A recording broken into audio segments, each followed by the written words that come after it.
So, ayan, try. Gumagana ba? Gumagana ba? Hello! So, ayan, guys. Our vlog for today is, wala lang, charot. So, guys, na-realize ko talaga, no, na learn lesson. Lahat ng gusto natin is, hindi talaga mapapa sa atin. Lahat ng gusto natin, hindi talaga mapapa sa atin.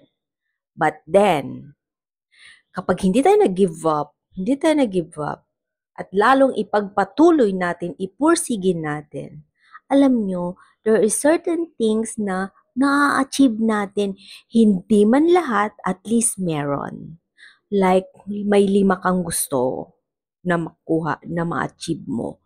Sa 5 na yun, hindi minsan binibigay ni Lord lahat yan agad-agad. So, hindi tayo mag-give up, continue.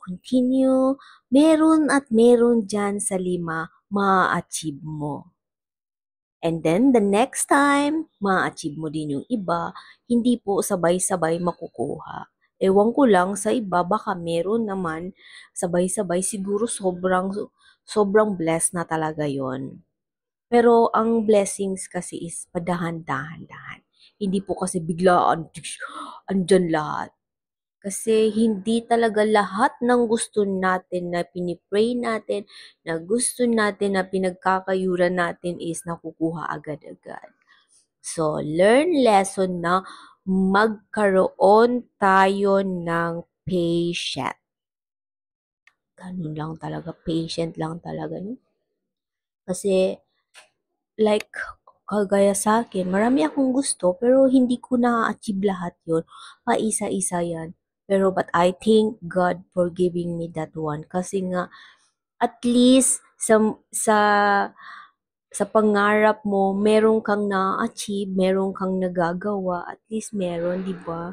Hindi yung, tutunganga ka na lang kasi nga walang nangyari sa life mo. Alam mo, mas maganda talaga, huwag tayong mag-give up. Tinatry ko tong microphone kasi minsan kasi guys, pag nagbablog ako, walang sounds. Nagsasalita ako pag wala ito.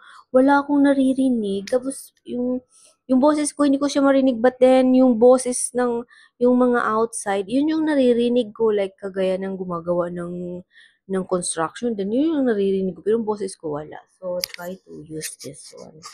Kailangan lagi ko ng kakambal kapag maganda talaga siya sa ano. Paano ba ito lagay? Ganyan. Wow, parang tayo ano ah.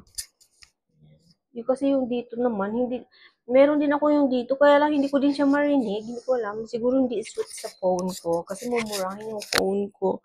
Pero ito parang maganda siya. Parang naririnig ko kasi yung boses ko dito. Yan, tapos matapos na yan. So, ano bang brand na to? Hindi ko masabi kasi wala na dyan yung brand. Tinapon ko na yata yung box. Maganda din naman siya. Pero ito, tingnan natin kung mayroon yung boses ko. Malinaw ba? So, ayan. So, uuwi na tayo ng Pilipinas, guys. So, siguro, kailangan ko mag-interview ng tao doon. And, syempre, the same time, give some a little bit help. At gagawa din ako ng hawak na pera, tapos ipahanap ko sa mga tao. Pero, ang bakasyon ko doon is 10 days lang. So, okay lang yun. At least, makakauwi ako. Bye! See you in the next vlog. Ayun.